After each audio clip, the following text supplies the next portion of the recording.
पहला स्टेप तो को-फाउंडर बहुत ध्यान से चूज करें। एक गांव से एक शहर के बीच में जो क्रेडिट गैप है वो बहुत देखने को मिला। महेश, ये बताइए कि आपके मेजर चैलेंजेस क्या रहे हैं? सिंपल जो हमारे गांव में मतलब एक छोटा सा लोन ले लिया और उसको पूरी पीढ़ियां भर रही है।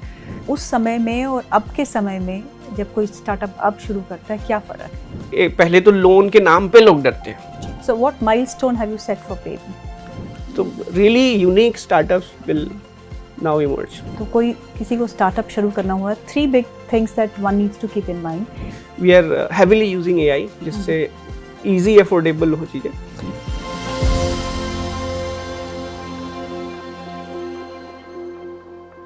Hello and welcome to our podcast series, जहां हम बात करते हैं विभिन्न क्षेत्रों की और स्मार्ट मनी के बारे में ज़रूर बात करते हैं।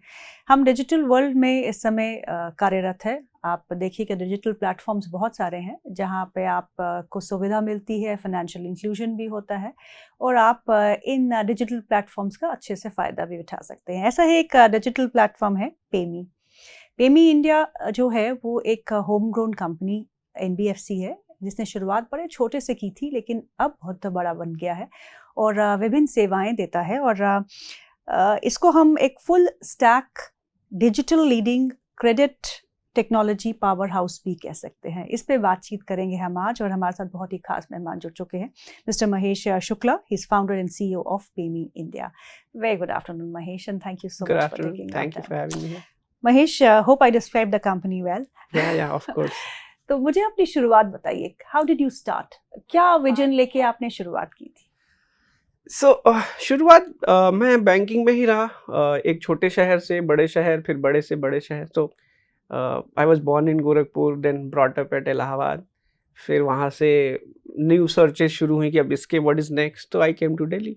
दिल्ली में banks were from my field, तो मेरे को बैंकों में जॉब शुरू करनी पड़ी। तो जो आइडिया था, जो थॉट था, वो ये था कि एक गांव से एक शहर के बीच में जो क्रेडिट गैप है वो बहुत देखने को मिला। मतलब आई हैव सीन पीपल जो हमारे गांव में मतलब एक छोटा सा लोन ले लिया और उसको पूरी पीढ़ियां भर रही है। In fact they lost their land, गलत साहूकारों के चक्करों में पड़ गए। ठीक है। दूसरा क्या है कि बैंक्स ने वहां पे ना एक जैसे वो हाथी वाला नहीं होता कि उसके पैरों में रस्सी बांध दी गई थी बचपन में और बड़ा हो गया तो अब उसको आइडिया की रस्सी तो टूटेगी ही नहीं। तो वैसे ही बैंक्स ने एक ऐसी लाइन वहां ड्रॉ करी हुई है अनफॉर्चुनेटली PSUs ने कि भाई बैंक तो लोन देता ही नहीं है, खाली सेविंग्स अकाउंट चलते हैं और कुछ नहीं होता। और थोड़ी सी मिसमैनेजमेंट की वजह से वहां पे अभी भी इतने लोग क्यू अप होते हैं जस्ट पासबुक अपडेट कराने के लिए कि मेरा पासबुक अपडेट करा दो, बड़ी लाइन लगती है। तो थोड़ा सा लिटरेसी का भी इशू है। तो जो नॉलेज का गैप है, उनको अपने राइट्स ही नहीं पता है। तो वो फिर पहले तो लोन के नाम पे लोग डरते हैं जी। दूसरा, अगर जिसको बहुत मजबूरी है वो ले लिया तो फिर वो भर नहीं पड़ता, क्योंकि जो इजी है वो जो किराना शॉप वाला है वो भी लोन देता है, लाला जी भी लोन देते हैं, अनऑर्गेनाइज। तो उनको बस यही पता है। तो एक जो गैप दिखा था, मेरे को लगा कि यहाँ पे जो व्हाइट कॉलर है, आपको 100 कॉल दिन में आती है पर्सनल लोन ले लो, because you are not the customer. एक जो वहां बैठा हुआ है जिसको चाहिए, वहां तक कोई पहुंच नहीं रहा। तो मेरा था कि हम इसको कैसे इस लिंक को जोड़ें। जो मैंने अपनी प्रैक्टिस शुरू करी, जब मैंने सोचा कि चलो इसी के अराउंड कुछ स्टार्टअप बनाते, तो I went to lots of banks. मैंने उनसे पूछा कि आप मतलब यहीं क्यों कंसंट्रेटेड हो, सिटीज में ही? बोले पेइंग कस्टमर तो सिटीज में ही है। मैं कहा नहीं, वो भी ब्याज देने को तैयार है, इनफैक्ट वो ज्यादा ब्याज देता है, तो आप वहां क्यों नहीं ले जा रहे? तो उन्होंने प्रॉब्लम्स बताई। हमने सारे पॉइंट्स लिखने शुरू किया कि क्या क्या प्रॉब्लम है, फिर उसको ब्रॉडर पॉइंट्स में लेंगे। पॉइंट जेन्युइन थे उनके। पहला ये था कि जो रीच है वो बहुत, आप यहाँ पे एक ब्रांच खोलते हैं तो देयर नीड से X करोड़ का बिजनेस वो हो जाता है, वहां पे दैट इज नॉट पॉसिबल। हालांकि ब्रांच ऑपरेट करने का उनको पैसा उतना ही लगेगा, तो उन कस्टमर तक वो पहुंचे कैसे? एक रीच का बहुत बड़ा इशू है। ऑनबोर्डिंग में, जैसे वहां पे टिकट साइजेस छोटे होंगे, यहाँ पे तो एटलीस्ट 5 लाख का है तो उनकी ऑनबोर्डिंग कॉस्ट निकल जाती है। वहां पे टिकट साइजेस छोटे हैं, 50,000 के हैं, 25,000 के, 1 लाख के हैं, तो इनकी ऑनबोर्डिंग कॉस्ट ही नहीं निकलेगी। एक वो प्रॉब्लम थी। थर्ड, जो सबसे बड़ा बैंक या किसी के लिए चैलेंज होता है, रिस्क, क्योंकि वो फॉर्मल बोरोवर नहीं रहे हैं तो दे डोंट नो कि रिस्क क्या है या क्या लॉस होगा। और बाकी कलेक्शंस एक अलग चैलेंज था।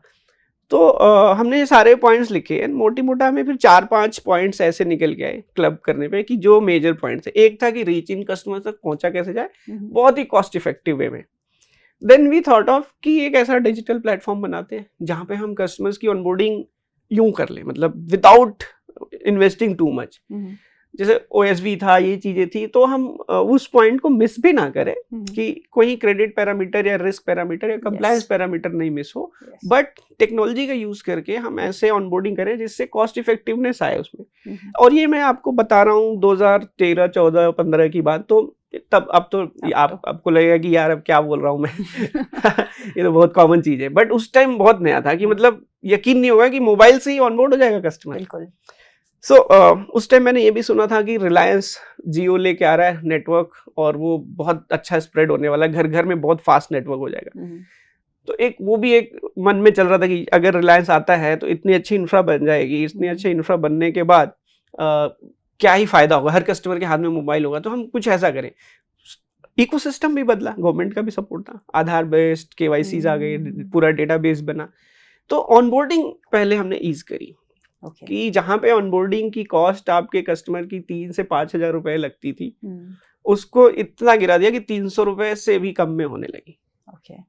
और मासेस को आप रीच कर सकते हो, मतलब आप दिल्ली में एक ब्रांच हो बट अंडमान में आप लोन दे सकते हो without compromising on the risk profile. तो ये 2 प्रॉब्लम इनकी सॉल्व हुई उससे। तो अब इनके ब्रांच का कॉस्ट के चक्कर में नहीं है, और ये जरूरत नहीं है इनको, हालांकि बैंक्स के अपने कुछ कंप्लायंसेस होते हैं जो उनको देखना पड़ता है, but if they are willing to, so now there is no excuse. और मेरा आइडिया यही था कि क्रेडिट रीच को एक्सटेंड किया जाए, हर एक जो जेन्युइन पर्सन है उसको विद प्रॉपर नॉलेज, अगर आपको X% पे मिल रहा है तो आपको X% पे मिल रहा है, बट मिस सेलिंग ना हो और उन तक जो है चीजें पहुंचे। तो यही सोच लेके शुरू किया, फिर वो सारे प्रॉब्लम्स एक एक करके सॉल्व करते गए। जो अंडरराइटिंग की प्रॉब्लम थी, तो कुछ पहले हमने ऑल्टरनेटिव डेटा के मैकेनिज्म से उस पर कुछ मॉडल्स बनाए थे। उस टाइम APIs इजीली अवेलेबल थी, फेसबुक इनकी, तो उससे हमें एक मेटा डेटा मिलता था, it was working, but because of privacy issue वो बंद हुआ। तो एक बंद होता है, फिर आप दूसरा सोचते हैं, दूसरा बंद होता है, तीसरा, तो फिर आप अभी हम क्या करते हैं, ट्रांजैक्शनल SMS से पैटर्न बनाते हैं। अगर if you do not have the passbook ready, चलो ठीक है, हम ट्रांजैक्शनल SMS से आपके एक पैटर्न बनाने कि आपकी अर्निंग कितनी है और किस तरह के एक्सपेंडिचर्स हैं। फिर उससे भी ऊपर गवर्नमेंट ने ये क्लियर खड़ी कर दी कि अकाउंट एग्रीगेटर प्लेटफॉर्म दे दिया, तो वो भी प्रॉब्लम खत्म हो गई कि चलो अब बैंक स्टेटमेंट, क्योंकि गांव में क्या होता था कि उनसे बैंक स्टेटमेंट मांगे तो पहले बैंक जाएंगे, प्रिंट कराएंगे, फिर उसकी फोटो लेके भेजेंगे, तो बहुत मुश्किल होता था उसको रीड भी कर पाना और समझ पाना। अकाउंट एग्रीगेटर से ये भी सॉल्व हो गया, तो हम भी कुछ कर रहे हैं, गवर्नमेंट तो खैर काफी पुश कर ही रही है जिससे ये प्रॉब्लम सॉल्व हुई। तो चेंजिंग जो सिस्टम चेंज हो रहा था, जो इंफ्रास्ट्रक्चर चेंज हो रहा था, वो काफी एक्साइटिंग था। एंड मुझे लगा कि राइट टाइम में अगर कुछ यहाँ पे बनाना है और सोसाइटी के साथ साथ अपनी भी हेल्प हो जाएगी। बिल्कुल। महेश, ये बताइए कि आपके मेजर चैलेंजेस क्या रहे हैं? आई मीन, शुरुआत तो अपने कहानी तो आपने बता दी, लेकिन इसको खड़ा करने के लिए बहुत मशक्कत लगी होगी। हाँ, 8 साल हो गए डे एंड नाइट अब लगे हुए, तो शुरू में चैलेंज तो रहता है। कैपिटल इज वन चैलेंज, मैं बोलूँगा, इग्नोर नहीं करूँगा कि कैपिटल ऐसा कोई चैलेंज नहीं है, कैपिटल एक अच्छा चैलेंज है। दूसरा, जो हम सोचते हैं कि मतलब हमारे साथ सपोर्ट में लोग हों, तो आपको एक राइट को फाउंडर या फिर एक राइट पार्टनर मिलना बहुत ज़रूरी है, और ऐसा होना चाहिए कि जो वैलिडेट करे। बिल्कुल। आप मतलब आपको चैलेंज कर सके। If he is sort of your junior और ये हाँ यस बॉस वाला बंदा है, तो फिर तो आपको बहुत प्रॉब्लम हो। तो एक को फाउंडर ढूंढने में। तीसरा जो सबसे बड़ा चैलेंज मुझे रहा वो टेक्नोलॉजी का रहा। मैं फाइनेंस बैकग्राउंड का था, मैं ऐसा प्रोडक्ट बना रहा था जो टेक्नोलॉजी लेड था, तो मुझे चाहिए था टेक के बंदे और जो सॉलिड टेक के लोग, वो मिल पाना आपके बजट में बड़ा मुश्किल होता था। आप किसी कॉलेज में जाओगे, पिच करोगे आइडिया, लोगों को अच्छा लगेगा, people wants to join you, but they are not experts, they wants to learn. तो आपको एक एक्सपीरियंस बंदा लाना जो कि आपको टेक साइड से पार्टनरशिप दे सके, वो एक बहुत बड़ा चैलेंज था। हमने क्रैक कर लिया। वी ऑफर्ड कि ठीक है, अगर if you are willing to come as a co founder, but अभी आपके पास कुछ है ही नहीं दिखाने के लिए कंपनी है, तो वो भी बात बड़ी आई ऑफर यू इक्विटी। अरे क्या वैल्यू आपकी इक्विटी की बॉस। तो ये एक बड़ा चैलेंज रहा। तो उनको कन्विंस कर पाना, टेक वालों को ऑनबोर्ड कर पाना। और अब तो फिर भी पोजीशन बेटर हुई है। अभी मार्केट में कह लीजिए सप्लाईज भी बढ़ी हैं जी। कंप्यूटर साइंस इंजीनियर्स की, और ऑटोमेशन से बहुत सारी चीज़ें ईज़ भी हो गई हैं, एआई आने से बहुत सारी चीज़ें ईज़ हो गई हैं। नहीं तो उस टाइम पे बहुत मुश्किल था, मतलब 11 से आई वुड से 20 तक का एरा जो रहा है बहुत ही मुश्किल रहा है आपको सॉफ्टवेयर वाले बंदे, अच्छे रिसोर्सेज ले आना, रिटेन कर पाना। तो बिल्कुल, क्योंकि आप ही के साथ नहीं, अगर हम बड़ी कंपनीज की भी बात करें like Infosys, TCS, Wipro, HCL tech, उनके भी एट्रिशन रेट्स तो बहुत ऊपर चले गए थे, 21-23 के आसपास परसेंटेज। जॉब्स वर रेनिंग, आप एक ऑफर साइन कर रहे हो, 3 पहले से आ रहे हैं, तो ऐसा चल रहा था। ये बताइए, आपने कहा कि कैपिटल एक मेजर मुद्दा है। कैपिटल एक मेजर मुद्दा गांव में बैठे हुए बंदे के लिए भी है, और कैपिटल एक मेजर मुद्दा जो आप जैसी कंपनीज डिजिटल प्लेटफॉर्म पे है उनके लिए भी है। बट अभी कुछ ईज हुआ है क्या कैपिटल? आई थिंक एक्सेस जरूर ईज हुआ है, और उसमें क्या है कि सबसे बड़ी गलती जो हम एक स्टार्टअप को फाउंडर्स करते हैं, मोस्टली फर्स्ट टाइम में करते हैं, शायद इसीलिए दोबारा जब आप स्टार्टअप शुरू करते हो या फिर कोई दोबारा कोई कंपनी स्टैब्लिश करते हो, the chances of it getting success is very high, और आपको वो हसल्स देखनी नहीं पड़ती। तो हमें तरीके नहीं पता है कि हमें करना क्या है, तो हम पहले वीडियो देखते हैं, ब्लॉग्स पढ़ते हैं, स्टोरीज पढ़ते हैं, सक्सेस स्टोरीज, वहां से हमें पता लगता है कि आप स्टार्टअप का पहला स्टेप है कि फंड रेस करो। फिर हम बिना प्रोटोटाइप का सोचे या फिर कुछ वैलिडेशंस लिए पहला काम करते, एक एक्सेल बनाते और एक पिच डेक बनाते, और फिर घूमना शुरू कर देते हैं कि ये वहाँ इवेंट हो रहा है। मतलब मेले से भी ज्यादा भीड़ होती थी वो जो सीड फंड वाले प्लेटफॉर्म्स होते थे, और किसी तरह एंट्री वहाँ पे आप सक्सेसफुल लोगों के ज्ञान भी सुन रहे हो, जो लोग बना चुके हैं स्टार्टअप। मैं भी एक ऐसे बहुत सारे इवेंट में गया, तो हमें सबसे पहले हम फिर मनी चेज करने लग दी, हमें पैसा चाहिए, रेदर देन कि पहले तो आप चला के देखो ना कि आप प्रोटोटाइप तो इतना आप कर सकते हो, फ्रेंड्स एंड फैमिली है, आप उसमें किसी को कन्विंस कर लो, डैड से लोन ले लो, भाई से लोन ले लो, ऐसे चल सकता है। दूसरा फिर हमें फिर वीसी का पैसा चाहिए होता है, क्योंकि हम फिर अपना कोर मोड छोड़ के कि हम बनाना क्या चाह रहे थे, हमारा टारगेट ही हो जाता है फंड रेस। पैसे के पीछे, पैसे के बगैर तो कुछ होगा नहीं ना। आपके कलीग ने, आपके कंपटीटर ने तो 150 मिलियन रेस कर लिया, आपके उसने तो 100 मिलियन रेस कर लिया, फिर ये होता है फिर आप भी थकते हैं, अरे यार उसमें तो चाइनीज फंड ने इन्वेस्ट कर दिया, आपको लगता है यार मैं क्या कर रहा हूँ।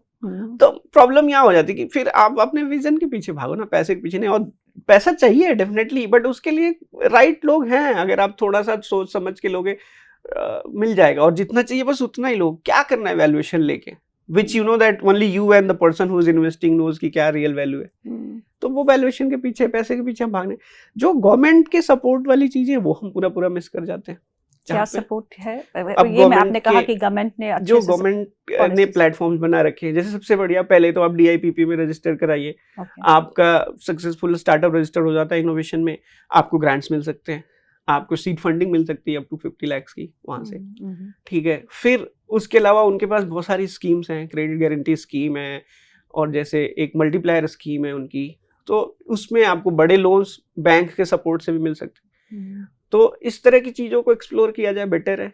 आप बस 4 साइड देखनी है, सिडबी, मेटी, स्टार्टअप इंडिया, माई स्कीम, इनमें कुछ ना कुछ आपको अपने मतलब का मिल जाएगा, बिकॉज गवर्नमेंट ऑल्सो वांट्स की स्टार्टअप हो। अब हाँ, ऑफ कोर्स आपको दुकान खोलने के लिए नहीं मिलेगा कि नहीं मेरे को एक परचून की दुकान खोलनी है, कुछ आइडिया में दम होगा तो मिलेगा, बट है मैन्युफैक्चरिंग में आप है तो गवर्नमेंट तो पीछे लगी, आप मैन्युफैक्चरिंग करो।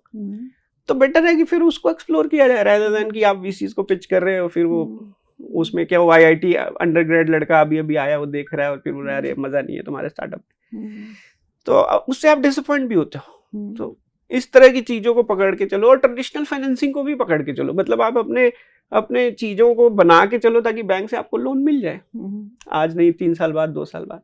आई नो इनिशियली डिफिकल्ट है, बट उसमें भी गवर्नमेंट ने मुद्रा लोन्स की स्कीम ले आए हैं, उस पे आपको इजीली मिल सकता है। अगर आप स्टार्टअप DIPP रिकॉग्नाइज्ड हो तो इनके कुछ और स्कीम्स में आप फॉल कर सकते हो। तो थोड़ा सा मतलब हम जो प्लान बनाते हैं अपना कि ये हमारा बजट है, ये हमारा विजन है और ये हम वो कर रहे हैं, तो उसमें जो हमारा फंड रेजिंग प्लान होना चाहिए ना, उसमें आई थिंक ये गवर्नमेंट की स्कीम्स को भी जगह देनी चाहिए, इट्स बेटर। पेमे के बारे में बताइए, आपने शुरुआत तो की थी एडवांस सैलरी से, right? That was the product being offered. उसके बाद आप म्यूचुअल फंड्स में भी है, आप क्रेडिट लोन्स में भी है। So how are you expanding your portfolio, and उसके बेसिस क्या है? Is it on the basis of the needs that you see for the people in the remote areas? So basically मैंने बताया कि reach बहुत इम्पोर्टेंट था, कि how to reach to them. So आप एक वे होता है कि आप डिजिटल मार्केटिंग में हैवीली इन्वेस्ट करो and you are known to everybody. ठीक है. दूसरा आई थॉट कि कुछ वर्ड ऑफ माउथ से हम एक्सटेंड करते हैं इसको. तो हमने पे माई अर्निंग्स करके पे मी बनाया. सो it was pay my earnings. So the idea was that you can enroll and if you know somebody who needs fund, you can give the reference and we'll reach out to him. If he gets the loan, तो आपको certain coins मिलते थे which you can convert into the cash or goodies whatever you want. अच्छा, मतलब एक model बन. So ऐसे शुरुआत हुई उसमें.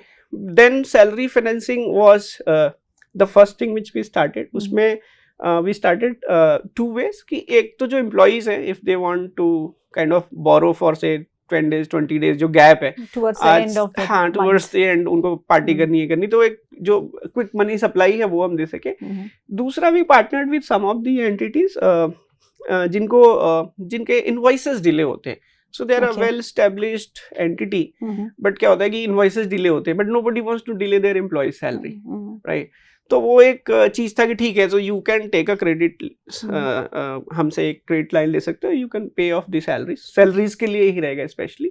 And then once your invoices gets clear, आप मेरे को जो भी इंटरेस्ट है उसके साथ दे दो. तो ये 2 हमने शुरू किया. फिर इसमें इतनी ज़्यादा शहरों में ही डिमांड हो गई कि वो बड़ा मुश्किल था कि यहाँ से कहाँ निकले. मतलब बहुत ज़्यादा डिमांड आने लगी. सो बाद में बहुत सारी कंपनियाँ धीरे धीरे फिर इसमें आई. तो हमें लगा कि नहीं यार, ये वाला बल्क वाला प्रोडक्ट ना जो है, जो हम कंपनीज को फाइनेंस कर रहे हैं, इससे हमारा कैश फ्लो का इशू आ जा रहा है, क्योंकि वहाँ पे 2-2 3-3 करोड़ के एक लोन हो जाते थे. तो वी स्टॉप्ड इट कि नहीं, यहाँ पे रुकते, इसको कंज्यूमर पे ही रखते हैं. तो पहले एक geography and then we open it for all. पहले metros, then tier 2 and then it is for all India. So अभी we are onboarding customers pan India. So I think I'm sitting here, but maybe one of my consumer would be in Andaman somewhere. So इस तरह से उसको किया. Products का phase था कि एक बार ये एस्टैब्लिश होगा तो फिर दोबारा. So अभी of course loan is one product. Loan में वेरियस स्कीम्स हैं. लोन अगेंस्ट म्यूचुअल फंड है, आपका पर्सनल लोन्स है, बुलेट लोन्स हैं, जो भी आपको चाहिए लोन्स में है. We are also venturing into micro labs अभी वेरी सून. हाँ, सो इसमें the ticket sizes would be up to 20 lakhs. And तो वहाँ वो भी है. बट पैरेलली हमारा ये भी था, जैसे मैंने बोला, वो 5 प्रॉब्लम थी, उसमें क्रेडिट और लोन अंडरस्टैंडिंग भी एक बहुत बड़ी प्रॉब्लम थी. तो पेमी लर्निंग करके हमने प्लेटफॉर्म लॉन्च किया, जहाँ पे हम लगभग 6 लैंग्वेजेस में उनको पूरा एंड टू एंड बताते थे कि फ़ायदे नुकसान, कोई नई स्कीम आई है तो उसका क्या फ़ायदा, अगर आप चाहें तो देख सकते हैं. So people are less interested, मतलब इन सब चीज़ों को जानने में. जब उनको लगता है जब जरूरत होगी तो समझ लेंगे, एंड ये बच्चे क्या बताएंगे जो ज्ञान दे रहे हैं. एक्चुअली वो बच्चे नहीं बताते, उसके पीछे कोई एक्सपर्ट लिख के दिया होता, they are just presenting, but ठीक है. सो अब हमने क्या किया कि we have launched a product जहाँ पे हम उसको क्रेडिट असिस्ट बोलते हैं. Okay. So credit assist is a complete AI based product. उसमें it is a hand holding product. तो आप जैसे क्रेडिट के लिए न्यू टू क्रेडिट हो, जो सबसे ज्यादा चैलेंज आता है किसी भी बैंक या फाइनेंशियल इंस्टीट्यूशन को लोन देने में, वो एनटीसीज को, न्यू टू क्रेडिट्स को ही आता है कि यार इसके तो इतिहास भूगोल है नहीं, पता नहीं क्या करेगा. हाँ, weather he is serious about his financial discipline और नॉट इन फ्यूचर. तो उनको हम लोग भी hand hold from a very scratch level कि ठीक है, एक मिनिमल सी फी दे के आप हमारे साथ इस प्रोग्राम में एनरोल हो सकते हैं, एंड विल गाइड यू कि क्या करना है क्या नहीं करना है, स्टेप बाय स्टेप. उसमें क्या होता है कि ऐसे कस्टमर्स को भी हेल्प किया जाता है जिन्होंने अपना कुछ गड़बड़ कर लिया इनिशियली. वो पहली जॉब में गए, क्रेडिट कार्ड मिल गया, उन्होंने स्वैप किया, खर्च किया, मनाली घुमाए और फिर दिया नहीं. उनको लगा क्या ही कर लेगा, बैंक वाले ने फोन आया तो उस टाइम तो मजा आता है कि बैंक वाले को बुद्धू बना दिया, लेकिन बाद में वो हंट करेगा आपको पूरी लाइफ, तब आपको पता लगती है. तो ऐसी जो गलतियां हुई हैं कि चलो यार, अब उसकी वजह से क्रेडिट स्कोर खराब हो गए. अब क्रेडिट स्कोर्स की इतनी इंपॉर्टेंस हो गई है कि आप एक ढंग की जॉब में जाइए, करेक्ट, वहां पे भी चाहिए. सो हम उनको फिर रीबिल्ड करने में हेल्प कर रहे हैं. कुछ लोग डेट ट्रैप में ही फंस जाते हैं, बहुत सारा लोन ले लिया, तो उनको हम कंसोलिडेशन में कैसे ला सकें, उनके लिए हम बैंक से किस लेवल तक का नेगोशिएशन कर सके कि ठीक है यार, ये पजल्ड है, या तो इसको वो करो, रीफाइनेंस करो, या तो फिर आप एक सेटलमेंट अमाउंट बताओ। तो हम कंज्यूमर्स के बिहाफ पे एंड टू एंड उसमें पूरा सपोर्ट करते हैं, पूरा उसको फ्रेमवर्क बना के देते हैं कि ये आप करो, ये स्टेजिंग है, इतना टाइम लगेगा, ये सपोर्ट हम देंगे, आपको कर। ऑफ कोर्स हम पैसा नहीं देंगे तुम्हारे बिहाफ पे, तुमने खर्चा है तुम्हें देना है, लेकिन we can negotiate up to an extent कि बैंक इसको कितने कम से कम में क्लोज कर दे, and once it is settled तो फिर धीरे धीरे आपका स्कोर बढ़ना शुरू होगा, and will try to source you एक फिर credit facility, maybe we can restart the journey with secured credit card. इस तरह की चीजें हम उसमें कंज्यूमर्स को बता रहे हैं। So how many tie-ups do you have with banks? So banks से तो we are working with majorly all the banks because it's not on the lending side we work. Banks के लिए एक अदर फैसिलिटी है कि उनका payment रुका हुआ है, तो we push this customer कि यार इसको दे के खत्म करें, तो बैंक्स के लिए तो अच्छा है, वो फंसी है, पोर्टफोलियो थी साफ हो रही है, तो they are okay. Parallelly we work with close to 20 NBFCs. Or but you yourself are an NBFC. We also have an NBFC in our portfolio, yes. So we have a sister concern which is an NBFC. So business को समझने के लिए आप बाहर से नहीं समझ सकते, आपको you'll have to make your hands dirty and then you understand it well. So that was the thought कि let's have the NBFC understand कि how it works. अगर मैं किसी को ज्ञान दे रहा हूँ लेंडिंग पे, तो मैंने लेंडिंग करी है तभी तो बता सकता हूँ। कंप्लायंसेस पे मैं दूसरी एनबीएफसीज को कैसे कन्विंस करूंगा अगर मेरे पास खुद नहीं है। आरबीआई को मेरे को फेस करके देखना चाहिए, समझना चाहिए, तभी तो मैं दूसरे को बताऊंगा कि actually how it looks like when you face the board. So tell me one thing, अभी कितने क्लाइंट्स होंगे आपके ऑन बोर्ड? अभी हमारे पास लगभग 70 lakh on board. And is there something called as risk management that you do on your side? क्योंकि आप MSMEs को भी लोन देते हैं, आप छोटे उद्योगपति को भी लोन देते हैं, तो क्रेडिट वर्दीनेस तो देखते होंगे आप, और NPAs भी देखते ही होंगे कैसे कंटेन करने हैं। So what is the status on that front? So देखिए पर्सनल लोन में एकदम क्लियर है कि ये एनपीए रहेगा। एमएसएमई एक ऐसा वर्टिकल था जहाँ पे हिचेस थे क्योंकि वो नया था जी। और वो बिजनेस में है 50, अब एज वी से कि 90% बिजनेसेस नहीं चलते हैं, तो वही रिस्क वहाँ पे भी है। जो शुरू किया है, जब शुरू करता है तो बहुत हाई होप में रहता है, बट कुछ दिन नहीं चला तो ही माइट गेट फेडेड कि यार मजा नहीं आ रहा, मैं कुछ और करना चाहता हूँ। That would be the time when he wants to not to pay. But उसमें गवर्नमेंट की क्रेडिट स्कीम्स हैं काफ़ी अच्छी, क्रेडिट गारंटी स्कीम है गवर्नमेंट की, तो आप अगर उसको साथ साथ पैरेलली मैच करके चलोगे तो you will have no loss in to there. दूसरा जो आपने बोला एमएसएमईज को भी हैंड होल्ड करते हैं? हाँ, एक पोर्टफोलियो हमारा एमएसएमईज का भी है। So इसमें we link it like a personal loan, but the loan is for the purpose of the MSME only. And उसमें we try to match the criteria which government wants for the credit scheme, though we don't take it from government, but वो credit guarantee scheme वाली criteria हम match कराने की उसमें कोशिश करते हैं। Loan against mutual fund, you said. Loan against mutual fund, हाँ। So how does it work? So basically you have an FD, you have an investment, but you don't want to dilute the investment. You expect कि नहीं मेरे को यार इससे return बहुत अच्छा आने वाला, बहुत अच्छा ग्रो कर रहा है, why should I withdraw from my mutual funds? तो you can quickly take a loan. ये 1 घंटे का भी प्रोसेस नहीं है, 1 घंटे में आपको उसके लगभग इक्विवेलेंट वैल्यू का पैसा मिल जाएगा, 50%, 60%, जो भी जैसा भी रहेगा। तो आपका वो म्यूचुअल फंड भी सेफ है यार, you have a loan, you can, और ये काफी अफोर्डेबल रेट पे रहता है। Basically it's technology which works. और टेक्नोलॉजी को के बेसिस पे ही डिजिटल प्लेटफॉर्म्स आ रहे हैं, फिनटेक्स आ रहे हैं। हाँ, मतलब if you look at the app, it will just look like an app, but उसके पीछे का जो वर्क है, that is Herculean task. Like आप क्रेडिट मॉडल्स जो हैं वो सारा डेटा बैक क्रेडिट मॉडल्स हैं, ये जो जितने भी कंज्यूमर्स हमें ऑनबोर्ड करें, इनका बिहेवियर क्या है, पैटर्न क्या है, how often they open the app, when did they apply for the loan, every data is telling us something. तो उसको मैच करना, उसको अंडरस्टैंड करना, उसके बेसिस पे प्रेडिक्ट करना कि कौन कंज्यूमर हाई रिस्क में है, कौन लो रिस्क में है। अच्छा, तो ये सारा, लेकिन एआई के आने से चीजें तो बदली होंगी। हाँ, a lot onboarding में we had a almost sales team of around 250 people.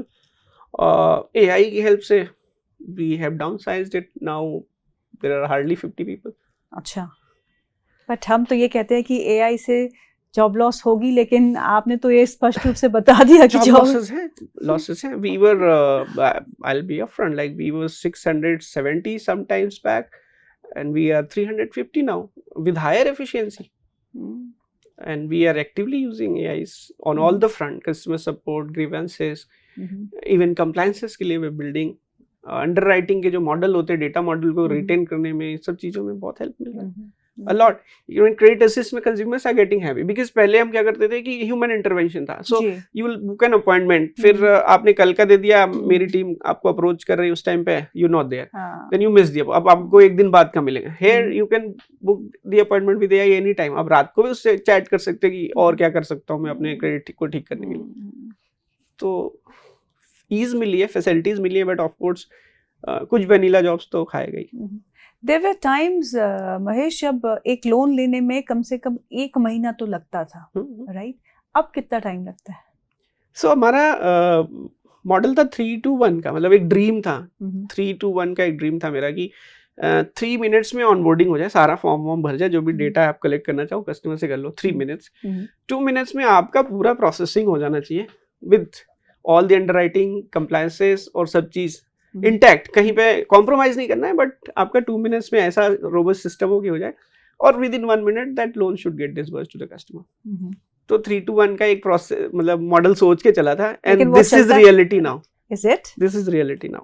Okay, 3-1 means 6 minutes. So within 3 minutes, you'll be able to fill up all 6 minutes you get the loan. Yep. But are you able to look at the credit worthiness of the individual or the company? Yeah. That all data is ready. That AI is. So how quickly it works? Like KYC is online अभी आपका फटाफट हो जाता है anywhere you go. Similarly अगर मुझे bank statement चाहिए होता था तो मैं आपसे बैंक स्टेटमेंट मांगता था, फिर मेरा क्रेडिट मैनेजर उसको पढ़ता था. अब मेरा डेटा प्रोसेसर उसको सीधा आपके सर्वर से ले रहा है. पहले तो वो ये चेक करता था कि कहीं फर्ज तो नहीं है ये बैंक स्टेटमेंट. पहले तो सारा दिमाग उस पर लगता था. सेकंड लेयर में वो क्रेडिट डेबिट अंडरस्टैंड करने की कोशिश करता था. अब तो मैं डायरेक्ट आपके बैंक सर्वर से ला रहा हूँ, तो मुझे कुछ सोचना ही नहीं है. अकाउंट एग्रीगेटर से मैं सीधा आपके बैंक सर्वर से वो फेच कर रहा हूँ. 2 सेकंड में मेरा प्रोसेसर उसको प्रोसेस करके ये डेबिट, ये क्रेडिट, यहाँ गलती है, वो मेरे क्रेडिट मैनेजर के सामने दे दिया. एक इंटरनल स्कोर भी दे दिया. क्रेडिट मैनेजर ने देखा कि हाँ ये सही है, तो टिक करता है वो भी. उसकी भी BRE लगी हुई है अपनी. तो ये अंडरराइटिंग का प्रोसेस पूरा का पूरा, ऑनबोर्डिंग और अंडरराइटिंग बहुत ईजी हो गया है. इसी वजह से ये काम कम हो गया. पहले इन दोनों में टाइम लगता. ये बताइए, आपने जब पेमी की शुरुआत की तो आपके दिमाग में वो गैप फिल करने का, you wanted to fill that gap between the credit going to the village level and between the metros or the cities. क्या वो गैप आप फिल करने में कामयाब रहे हैं, और किस एक्सटेंट? To certain extent, देखिए मासेस बहुत हैं और डिमांड बहुत ज़्यादा है. We cannot fulfill that at that level. अभी मतलब थोड़ी ग्रोन कंपनी, इतनी भी बड़ी नहीं. We are not Bajaj. जब बजाज बनेंगे तो शायद फुलफिल कर पाए. बट काफ़ी एक्सटेंट तक I would say I am satisfied, because when I कभी कोई एप्लीकेशन देख रहा हूँ मेरे गांव के पास से कहीं से आता है, दैट मेक्स मी हैप्पी कि यार ये तो मेरे गांव के पास का है. लेकिन जिनको जरूरत है उन तक पहुंच रहा है. हाँ, पहुंच रहा है. ये स्टार्टअप इकोसिस्टम के बारे में बात करेंगे कुछ. जब आपने शुरुआत की थी उस समय में और अब के समय में, जब कोई स्टार्टअप अब शुरू करता है, क्या फर्क है? जब मैंने शुरू किया था I would say I was late. मेरे को थोड़ा और पहले ही कर लेना चाहिए था. बट स्टार्टअप सिस्टम की हवा चल पड़ी थी तब. DIPP का बहुत बड़ा वो रहा है उसमें. और पहला काम हमें फिर वो स्टार्टअप इंडिया में रजिस्टर करो. उस टाइम गवर्नमेंट ने मेक इन इंडिया भी शुरू कर दिया था, तो एक हवा चल चुकी थी. अभी वो आई वुड से कि वो ऐसे था तो वो पीक पे इस टाइम पे. सो उस टाइम पे अगर आप यू सेड कि I am doing a startup, तो पीपल वर हेजिटेंट. एक बार सोचते थे स्टार्टअप कि कहाँ जॉब करते हो, ऐसा पूछते थे. आप बोलो कि स्टार्टअप कर रहे हैं, स्टार्टअप ये क्या होता है. बट अब कोई मोहताज नहीं रहा है एक इंट्रो का कि अच्छा स्टार्टअप कर रहे हो, गुड, क्या है भाई, what is the concept, what are you building, what problem are you solving, इस तरह के क्वेश्चंस आते हैं. तो अभी काफ़ी आई वुड से एक मैच्योरिटी लेवल पे पहुंच चुकी हैं चीज़ें, और अब अच्छे ideas are being discussed. I think पहले फेज में तो जैसा भी होता है हमने बेसिक लेवल की प्रॉब्लम सॉल्व करी स्टार्टअप इकोसिस्टम ने. Now I think it will come this stage of innovation जहाँ पे हम नेक्स्ट लेवल की इनोवेशंस लाने की तैयारियों में रहेंगे। अब वो दकियानूसी वाले स्टार्टअप आइडियाज नहीं चलेंगे। वो पुराने आइडियाज की नहीं यार एक डिलीवरी बना लेते हैं, ऐप बना लेते, नहीं चलेगा, सब हो गया। अभी क्या अब इनोवेशंस का फेज आएगा, तो really unique startups will now emerge. Even our Piyush Goyal साहब ने भी कहा है कि हम why is that we are just sticking to old models of startups, why not innovation, why not getting into manufacturing. आपने कहा कि मैन्युफैक्चरिंग के स्टार्टअप्स बहुत कम है, बहुत कम है, और गवर्नमेंट का बहुत फोकस है मैन्युफैक्चरिंग के लिए, स्पेशल फंड भी बनाए हुए उन्होंने सपोर्ट करने के लिए। बट फिर रुकावट कहाँ पे? रुकावट ये है कि मैन्युफैक्चरिंग इज अ प्रोसेस, उसमें उसको बनाने में टाइम लगता है। एक अभी भी कहीं ना कहीं माइंडसेट में है लोगों के कि 5 साल और हाँ किसी को बेच देंगे। तो जब तक आप रियली उसमें इन्वॉल्व नहीं होना चाहोगे, you don't want to give your life कि नहीं ठीक है मेरे को लाइफ में यही करना है, तब तक फिर वो वाला प्रॉब्लम रहेगा। तो आपको मैन्युफैक्चरिंग 15 से 20 साल मांगता है। वो टेक स्टार्टअप नहीं है कि फिर वैल्यूएशन बढ़ेगी, एक को फाउंडर का मन नहीं हो एग्जिट करेगा। कभी आपने सोचा कि आप मैन्युफैक्चरिंग में भी जाएंगे? I have a great interest, मेरा जरूर है, बट ऑफ कोर्स आप बहुत सारी ट्रेड लाइंस लेके नहीं चल सकते, फोकस ऑन वन। तो अभी तो फिलहाल पेमी पे ही फोकस है, एक बार इसको एक कहीं माइलस्टोन तक ले जा पाए तो जरूर। So what milestone have you set for PayMe? अभी तक कितने के माइलस्टोन्स अभी तक के गिनाएगा, और उसके बाद आप पेमी को यहाँ से 10 साल में कहाँ देखते हैं? हमारे जो पीछे तो माइलस्टोन्स बहुत छोटे छोटे रहते हैं आपके, मतलब even if you are visionary तब भी आपके विजन भी वहां तक नहीं पहुंचते, बट विद द प्रोग्रेशन अब हम लोग तो इलॉन मस्क टाइप नहीं है कि उतना सोच ले कि यार ऐसा ही होगा अब दुनिया, तो स्टेजेस पे सोचते हैं कि हाँ यहाँ पहुंच गए हैं, अब इसके बाद ये करना है। सो लाइक फर्स्ट तो था कि कंपनी स्टैब्लिश करनी, सेकंड था कि एनबीएफसी बनानी है, एक फ्रेश एनबीएफसी उस टाइम मिलती नहीं थी, तो ये था कि कैसे करेंगे, तो एक एनबीएफसी भी एक्वायर करना है, तो दूसरा एनबीएफसी बनाए। देन एक स्ट्रॉन्ग टीम जो इसको एग्जीक्यूट करने में हेल्प करे, विज़ कैपिटल की सप्लाई। तो कैपिटल की सप्लाई एनबीएफसीज के लिए भी एक चैलेंज रहा है, अभी भी है। अभी मतलब गवर्नमेंट थोड़ा ईज डाउन कर रही है पॉलिसीज, बट अभी भी है कहीं ना कहीं। तो एक वो रहा है माइलस्टोन जो हमने किया। उसके बाद अभी वो वाली प्लानिंग की, अब इसको आईपीओ पे ले चलते हैं। एटलीस्ट जो हमारे साथ इन्वेस्टर्स जुड़े हैं, जिनका विश्वास है, जिनका ट्रस्ट रहा है अब तक, और जिनके पैसे लगे, उनको भी कुछ कॉन्फिडेंस मिले। अभी तक तो हम प्रॉफिट दिखा रहे हैं, वो खुश हैं कि अच्छा इतना बना है, बहुत बढ़िया, लेकिन एटलीस्ट आईपीओ आने से एक वैलिडेशन हो जाएगा कि योर मनी इज सेव, आप any time you can sell your share and you can make money. और उससे क्या है कि हमें भी थोड़ा सेटिस्फेक्शन मिलेगा कि हाँ वी फ्रॉम, वही कहते हैं ना, from one day to day one. Yes. So IPO कब तक आएंगे? We are planning for SME IPO, देखिए hopefully this year we will file for.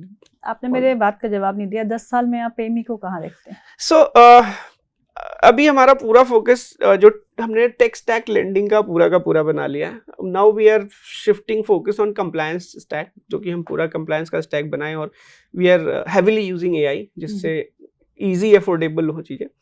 उसके बाद we have a vision to take this product to other countries also. हमारे जो take, of course lending तो यही रहेगा, बट टेक की जो स्टैक है, we have a plan to go to some African countries vis-a-vis some other countries. Even some developed countries maybe we are exploring. So 10 year mein somewhere if I see as a successful company, of course happily trading on main board with higher strength, like at least 5,000 employees. Great. So that is why we always say that startup India, stand up India, right? अच्छा ये बताइए, अब किसी बहुत सारे youngsters है, they really want to get into startups, तो कोई किसी को स्टार्टअप शुरू करना हुआ, 3 big things that one needs to keep in mind. उन 3 चीज़ें ऐसी जो हमें ध्यान में रखनी होगी एक स्टार्टअप शुरू करने से पहले।